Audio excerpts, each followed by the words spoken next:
Boa noite.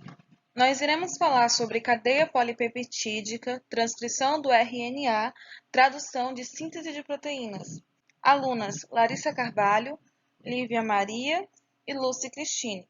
Professora Glauciane da Silva Bifano Tavares, curso Farmácia segundo período. Boa noite, meu nome é Lívia e para abordarmos os outros assuntos, precisamos saber um pouco sobre os aminoácidos. Os aminoácidos existem dois tipos, os aminoácidos essenciais e os aminoácidos não essenciais. Os aminoácidos essenciais, o organismo ele não consegue produzi-los. Então, é preciso ingeri-los através de uma dieta. E os aminoácidos não essenciais? Os aminoácidos não essenciais, o organismo ele já o produz. Então não é necessário fazer uma dieta para poder obtê-los, porque o próprio organismo já o produz. A formação estrutural do aminoácido ela é formada por um grupo amina, um grupo ácido carboxílico, um radical, que é a cadeia, e um carbono alfa. Eu trouxe dois aminoácidos para explicar um pouco como funciona essa formação. A glicina ela é o único aminoácido que não possui isomeria óptica.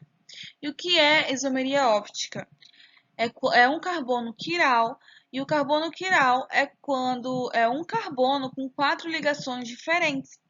Aqui no caso da glicina, a gente tem esse carbono aqui.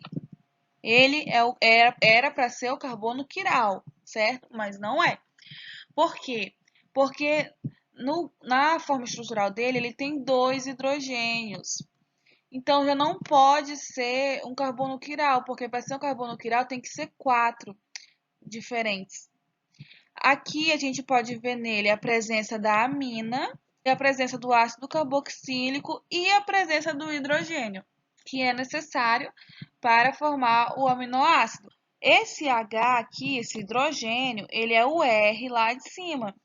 Ele é esse R aqui, que significa a cadeia, então ele pode ser mudado. É ele que muda para a gente saber quais são os aminoácidos. É através deles que é formado vários tipos de aminoácidos. Aqui, a alanina ela é diferente da glicina, pois ela sim é um carbono quiral. Ela possui 4 ligações diferentes. O R, no radical, a cadeia é um metil. Aí nós vemos a presença do hidrogênio, a presença do ácido carboxílico e da amina. Esse carbono aqui, ele é o carbono quiral ou ele é o carbono alfa. Falar sobre a ligação polipeptídica. Nós temos duas moléculas de aminoácidos e elas podem ser ligadas de modo covalente por meio de uma ligação amida. E como essa ligação ela vai ser formada? Essa ligação ela é formada pela remoção de elementos de água do grupo carboxila e de um grupo aminoácido, grupo amino do outro. Como isso ocorre? A gente tem a presença aqui em uma molécula, a hidroxila, e na outra molécula, o hidrogênio. Vai haver a remoção dessa hidroxila e desse hidrogênio, e eles juntos vão formar a molécula de água que foi retirada dessas duas moléculas de aminoácido. Juntas, elas vão formar a amida, esse composto aqui. E isso foi possível porque ocorreu uma ligação polipeptídica. Essa interação entre as duas moléculas é chamada de monômeros de aminoácidos e formando dessa maneira uma macromolécula denominada proteína. Boa noite, meu nome é Lucy e irei introduzir a síntese proteica falando sobre a transcrição. O que nos diferenciam é a cor dos nossos olhos, cabelos e a cor da nossa pele. Tudo isso é feito pela melanina. Como qualquer outra proteína, ela é produzida com informações contidas no nosso gene, que são trechos específicos do nosso DNA com a informação necessária para produzir alguma coisa. No nosso DNA, existem regiões, 2 regiões no caso, regiões que não produzem nada, que são chamadas de regiões não cordantes, e existem regiões que produzem alguma coisa, que são chamadas de genes. O nosso DNA ele é como se fosse um grande computador. Aqui, em vez de ele utilizar códigos binários, ele vai utilizar um código quaternário, que no caso é a adenina, a timina, a citosina e a guanina. O nosso DNA ele fica localizado no núcleo, então ele não consegue sair porque ele é muito grande, então ele não consegue sair do núcleo para ir para o citoplasma, que é onde acontece reprodução de uma proteína. Como as informações contidas no DNA farão uma proteína? Existem dois processos, que no caso é a transcrição, que é a leitura do núcleo no gene, e a produção do RNA com a mensagem de produção de uma proteína, que no caso é tipo, copia mas não faz igual, mas o RNA ele vai fazer igual ao DNA. E a tradução, que é a leitura no citoplasma desse RNA mensageiro e a produção de uma proteína. Mas como acontece a transcrição? Havendo a necessidade de uma proteína, o RNA polimerase ele vai entrar em ação e vai abrir o DNA nas regiões dos genes que são responsáveis pela síntese e vai começar um processo de transcrição, que no caso consiste na leitura do DNA e na produção de uma cópia de RNA específico, que contém a mensagem para a produção de uma proteína. Vamos botar um cabelo cacheado. O cabelo cacheado ele será representado como o DNA. E o RNA polimerase será representado como um pente. Ele será passado num ponto específico, no caso, no gene responsável. Vamos supor que o gene responsável é o meio desse cabelo cacheado. No momento em que o RNA polimerase, representado pelo pente, passar no DNA, que no caso está sendo representado pelo cabelo cacheado, ele irá abrir aquela região do gene, que no caso é responsável pela síntese. No caso, irá transcrever ali e passar toda a informação. No caso, ali ele será chamado de RNA mensageiro, que terá, no caso, características peculiares só desse RNA mensageiro. A primeira característica é que ele não vai ter um nucleotídeo específico do DNA, que no caso é a timina. Não terá. No seu lugar, terá a uracila. Além disso, terá uma fita simples, que enquanto o DNA é formado por uma fita dupla. No caso, ele terá a aparência de um cabelo liso e o DNA terá a aparência de um cabelo enrolado. Fora que o RNA ele vai ser menor que o DNA, e no caso ele vai poder passar pelos poros do núcleo. Bom, o RNA ele pode haver um processo chamado de splice, que é um fatiamento de regiões que são realmente necessárias de proteína, que são chamados de exon, que já quer dizer para fora, ou seja, ele sairá para fora do núcleo. E também de regiões que não irão para fora do núcleo, que ficarão dentro do núcleo, que é chamado de introns. Os introns separam os exons de forma que são organizados de diversas maneiras e podem produzir diferentes tipos de proteína.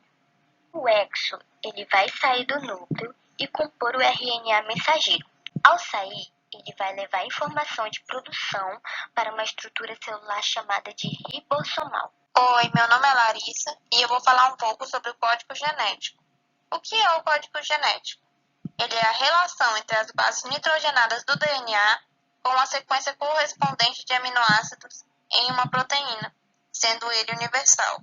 Lembrando que na formação do RNA mensageiro, uma base nitrogenada do DNA dava origem a uma base nitrogenada do RNA mensageiro. Porém, na formação da proteína, vão ser 3 bases nitrogenadas do RNA mensageiro para um aminoácido na proteína, sendo assim o motivo de existir os códons. E o que são os códons? Os códons são as sequências de bases transcritas do DNA. Ele vai carregar consigo a informação codificada para a construção de uma molécula de proteína. Essa proteína pode ser formada a partir de 4 nucleotídeos: guanina, adenina, citosina e uracila. E com esses 4 nucleotídeos, nós podemos formar 64 combinações diferentes de códons. O códon pode codificar o mesmo aminoácido de formas diferentes, como é o caso do aminoácido fenilalanina, que é formado pelas bases UUU e UUC, ou seja, uma trinca de uracilas ou uma dupla de uracilas e uma citosina. O códon AUG, que codifica para o aminoácido metionina, também significa o início de leitura, ou seja, é um códon que indica aos ribossomos que é por esse trio de bases que deve ser iniciada a leitura do RNA mensageiro. Podemos notar que 3 códons não especificam nenhum aminoácido. São os códons UAA, UAG e UGA. São chamados de códons e parada durante a leitura, ou stop códon. E são eles que vão indicar o fim da leitura, ou fim da formação da proteína. Nas imagens temos a tabela onde vamos identificar a base do códon para saber qual aminoácido vai ser formado, pois para cada um códon, 3 bases nitrogenadas do RNA vai codificar um aminoácido. No RNA mensageiro vão estar os códons e é onde vai ser formada a cadeia polipeptídica. Então, a partir do códon, a gente tem a presença do A ou G, que forma o aminoácido metionina. E para achar esse aminoácido na tabela, como vamos fazer? Na primeira base do códon, a gente vai procurar pela letra A, que está em rosa. Já na segunda base, vamos procurar pela letra U, que também está em rosa. E por último, vamos para a terceira base, achar a letra G, formando assim a base do metionina, que é o códon de início. Concluindo então, os códons vão codificar todos os 20 aminoácidos. E finalizando, vou falar sobre a fita de RNA mensageiro e a cadeia polipeptídica.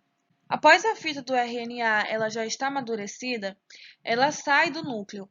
Ela encontra o ribossomo e o RNA transportadores que estão carregando aminoácidos. Com a formação genética contida no RNA mensageiro, que obteve pela transcrição do RNA, essa molécula de RNA que saiu do núcleo e chegou no citoplasma e entrou no ribossomo, é formado por uma subunidade maior e uma subunidade menor. Nele está o sítio P, que segura a cadeia polipeptídica, e o sítio A, que é quem recebe o RNA transportador dos aminoácidos. E para começar a produzir a cadeia polipeptídica, a subunidade menor do ribossomo se junta com o RNA transportador metionina, e juntos eles percorrem toda a molécula de RNA mensageiro. Eles vão passando de códon por códon, formando a cadeia polipeptídica, com vários aminoácidos com funções diferentes, liberando o sítio A e descartando o sítio P, que já está feita a sua função, para poder continuar a cadeia.